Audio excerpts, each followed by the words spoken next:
అందరికీ నమస్కారం అండి. శైలజ వినిపించే కథల ఛానల్కు స్వాగతం. ఈరోజు మనం జొన్నలగడ్డ నారాయణమూర్తి గారు రచించిన ఇద్దరు వైద్యులు అనే కథను విందాం. ఈ కథ ఫిబ్రవరి 1993 చందమామలో ప్రచురింపబడింది. అవంతి నగరాన్ని పాలించే అనంగపాలుడి గజబలంలో శర్వాణి అనే ప్రసిద్ధికెక్కిన మదపు టేనుగు ఉండేది. అనంతపాలుడికి ఆ ఏనుగు పట్ల మక్కువ ఎక్కువ. దాన్ని అధిరోహించి ఆయన అనేక యుద్ధాల్లో విజయుడు కావడమే అందుకు కారణం.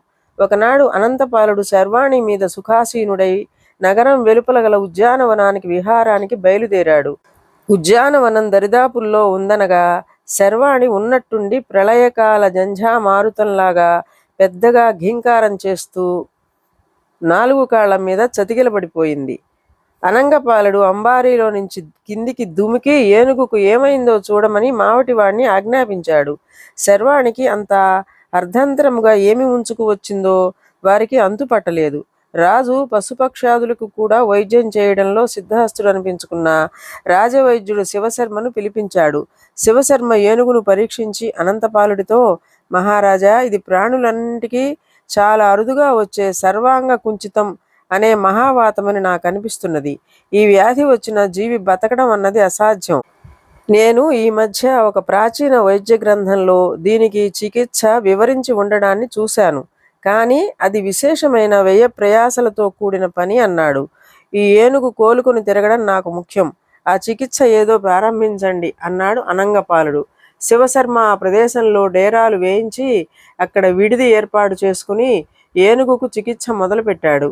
ఆయన అరుదైన వనమూలికలు, రకరకాల కాయధాన్యాలు తెప్పించి లేహ్యాలు, అవలేహ్యాలు తయారు చేస్తూ వాటితో ఎంతో శ్రద్ధగా ఏనుగుకు వైద్యం చేయసాగాడు.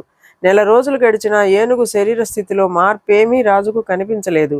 అయితే శివశర్మ మాత్రం ఆయనతో, మహారాజా, పైకి కనపడకపోయినా వైద్య ప్రభావం వల్ల ఏనుగులో వస్తున్న మార్పులు వైద్యుడినైన నేను గుర్తించగలుగుతున్నాను.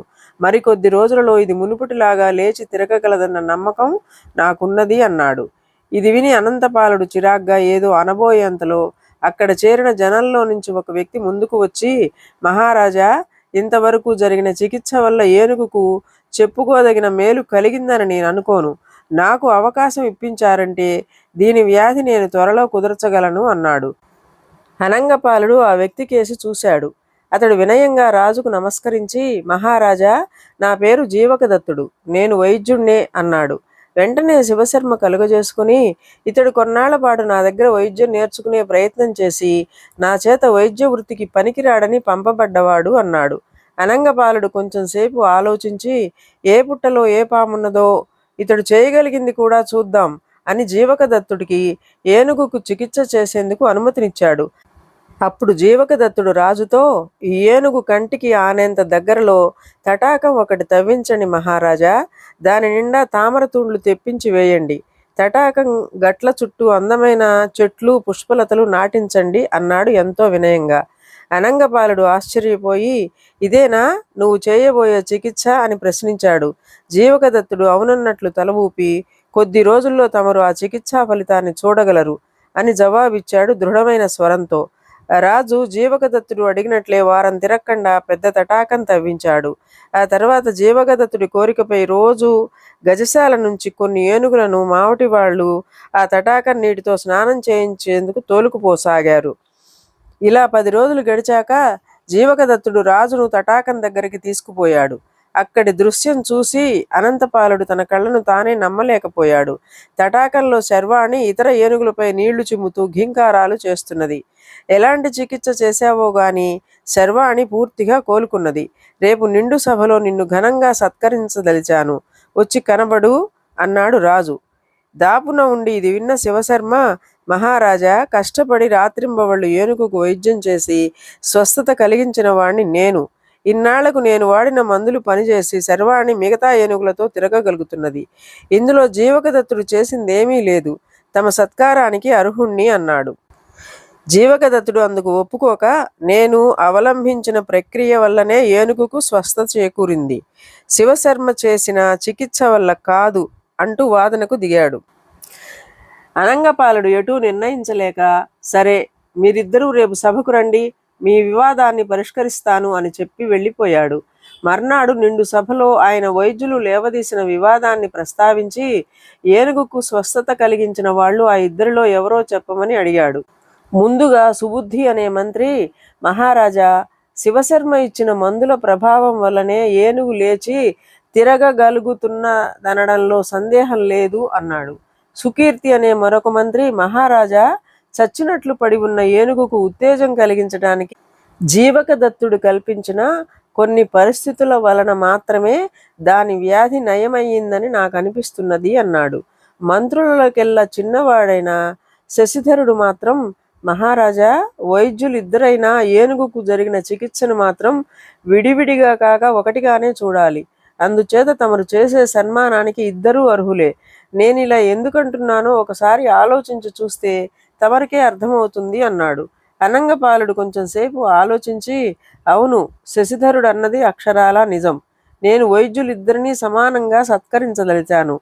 ఎందుకంటే ఈ సృష్టిలో వ్యాధిగ్రస్తమయ్యాక ఆ ప్రాణి ఎటువంటిదైనా దాని దేహానికే కాక వ్యాధి కారణంగా అది కోల్పోయిన మనోనిబ్బరానికి కూడా చికిత్స జరగాలి. అలా కానప్పుడు ఈ ప్రాణిలో జీవేచ్ఛ కలిగించటం సాధ్యపడదు. శివశర్మ శర్వాణినికి ప్రశస్తమైన వైద్యమే చేశాడు. అందువల్ల మందుల ప్రభావం ఏనుగుపై ఏమీ పడటం కన్నా రోగపీడనం వల్ల అది తన మనోఫలాన్ని పూర్తిగా కోల్పోయిందనడం వాస్తవం అవుతుంది అన్నాడు. ఇది విన్న మంత్రులతో పాటు సభికులు కూడా ఆనందంతో ఆమోద సూచకంగా తలలూపారు. అప్పుడు అనంగపాలుడు, ఇక జీవకదత్తుడు ఏనుగుపై ప్రయోగించిన వైద్య ప్రక్రియ దాని మనోబలాన్ని పెంచి జీవితం పట్ల ఉత్తేజం కలిగించడం గురించి మిగతా ఏనుగులు తటాకంలో దిగి జలకాలాడుతూ ఉత్సాహం కొద్దీ చేసే ఘీంకారాలు శర్వాణికి తన మందతో కలిసి తిరగాలనే తీవ్రమైన కోరికను కలిగించాయి. ఆ కారణంగానే అది చతికిలబడి ఉన్న చోటు నుంచి లేచి తటాకం నీటిలో దిగగలిగింది. ఇందువల్ల ఏనుగు దేహానికి చికిత్స చేసింది శివశర్మ అయితే దాని మనోబలాన్ని పునరుద్ధరించడానికి సాయపడినవాడు జీవకదత్తుడు. ఇదంతా శశిధరుడు వైద్యుల చికిత్సను విడివిడిగా కాక ఒకటిగానే చూడాలన్న తర్వాతే నాకు స్ఫురించింది అన్నాడు. అంతా విన్నాక సభికులు హర్షధ్వానాలు చేశారు. అనంతపాలుడు వైద్యులిద్దరినీ మెచ్చుకొని వాళ్ళను ఘనంగా సన్మానించాడు. ఇదండి కథ. ఈ కథ మీకు నచ్చినట్లయితే లైక్ చేయండి, షేర్ చేయండి, కామెంట్ చేయండి, సబ్స్క్రైబ్ చేసుకొని నన్ను ఎంకరేజ్ చేయండి. నమస్కారం అండి.